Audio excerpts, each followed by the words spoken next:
Marathons! What is a marathon? It's a foot race that covers the oddly specific distance of 26.21 miles or 26 miles and 385 yards.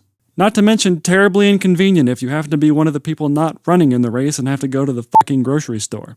But what's with the oddly specific distance of 26 miles and 385 yards long? The distance is meant to commemorate the legendary run of an ancient Greek messenger named Philippides. In 1896, the first marathon was held to commemorate the ancient Battle of Marathon between the Persian army and the greatly outnumbered Greek army.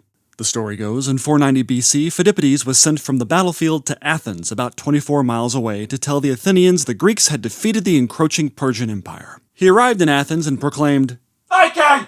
which presumably means "we won" in ancient Greek, and then he immediately keeled over and died from exhaustion. But the distance between the battlefield in Marathon and the Acropolis in Athens is closer to 24.8 miles. Why? In 1896, the inaugural Olympic Games of the modern age were held in Athens. The endurance foot race was added to the list of events to honor the Battle of Marathon and its first runner, Philippides, and also to cash in on a popular poem written by Robert Browning. 24.58 miles was to be the length of the race, which was the distance between Marathon and Athens. But as Olympic venues changed, the distance changed along with them to accommodate the different locations, most notably in the 1908 Games held in London, England, when King Edward VII requested that the marathon begin at his residence at Windsor Castle. The king wanted his family to be able to watch the beginning of the race from his front lawn, extending the distance of the race by 1.4 miles to 26 miles and 385 yards. So, good job. The distance of the Olympic race was constantly changing until 1924, when the modern distance was fixed by the International Amateur Athletic Federation at 26.22 miles, or 42.195 kilometers if you live anywhere else in the world. Despite the fate of Skidipadoodles, thousands of people manage to finish marathons every year without dying. Yet, his impression on our culture doesn't seem to be fading. Why does the messenger have to die at the end? Maybe he wasn't in shape, or just a crappy runner. No, he was a professional runner, a messenger to be more precise. In ancient Greece, being a running messenger was actually a real thing requiring specific training. A runner was used in every war up until World War I to disseminate information.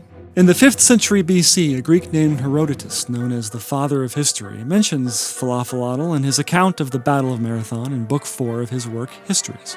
According to his account, the Greek generals sent Phidoppada to Sparta 140 miles away to request their aid against the Persians. "Phidoppides, I order you to go to Sparta and tell them we need help." Are you serious? You know Sparta's like 140 miles away? I don't even have a horse or anything. Well, then you'd better get going, hadn't you, Phidoppada? Can I borrow a horse? No, silly, we need those for the battle.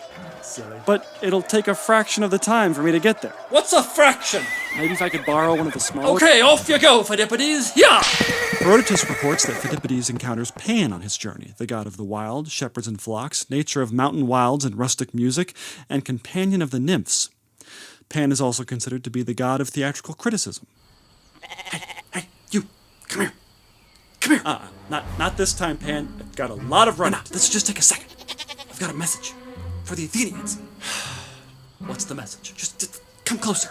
No, if they build me a temple and do everything I say, I'll help them defeat the Persians. Look, Pan, I appreciate what you're trying to do, but I just don't think they're going to go for it. But why not? Because you're kind of a goat fucker, Pan. Hey, fuck you, buddy. I'll smite your ass from here to... Pan, you're actually a goat fucker. You're fucking a goat right now. I don't see how that's relevant. According to the story, the Athenians agreed to build Pan a temple anyway, securing his help in the battle. He used his power to inflict extreme and irrational fear onto the Persian soldiers, giving birth to the word panic. Even without the divine protection of Pan, sending a runner over 300 miles round trip to deliver an incredibly important message doesn't exactly embody the qualities indicative of good militaristic leadership. One thing to note about this account by Herodotus is Phidoppides is spared at the end of the story. The demise of the doomed messenger might have stronger ties to fiction than fact. There are 3 ancient authors who mention Phidoppides in their work: Herodotus, Plutarch, and Lucian. They started killing off Phidoppides 500 years later, around 100 AD, when the author Plutarch in his work Moralia decided the runner deserved to die. Also, in this version, his name wasn't Phidoppides, it was Eucles, and he wore full body armor during his run. Another element adding to the absurdity of the tale of Phidippides is, in Greek, his name translates to thrifty lover of horses or to save a horse, which works out to be either a dramatically convenient name or a thinly veiled pun. Though it is a bit odd that the spinner of this particular tale chose to kill off the hero at the end of the story. Granted, Greeks love their tragedies, but imagine if the story of Paul Revere's midnight ride to warn of the British invasion ended like this.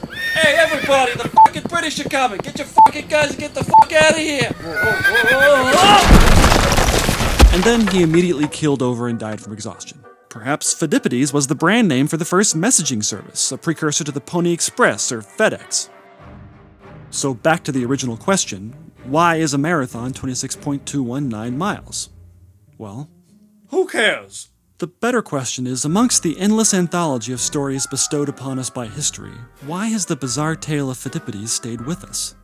And further, why is he dead at the end? The Athenians, with an army composed of 10,000 men, really had no business defeating the mighty Persian Empire consisting of 200,000 men. They paid dearly for their victory, losing 1,000 soldiers in a single day of battle. Based on ancient populations of the city, that would be similar to the United States losing 2.2 million soldiers in one day. Came at a terrible cost of life.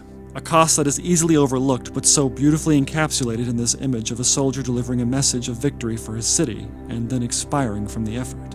A great accomplishment and a great sacrifice. Consequently, this victory allowed the Athenians to develop theater, philosophy, and other pillars of culture we enjoy today. Hey, you, come here. If you like the video, click subscribe. If you want to help support our channel, visit our Patreon page. Links in the description. There's more videos on the way.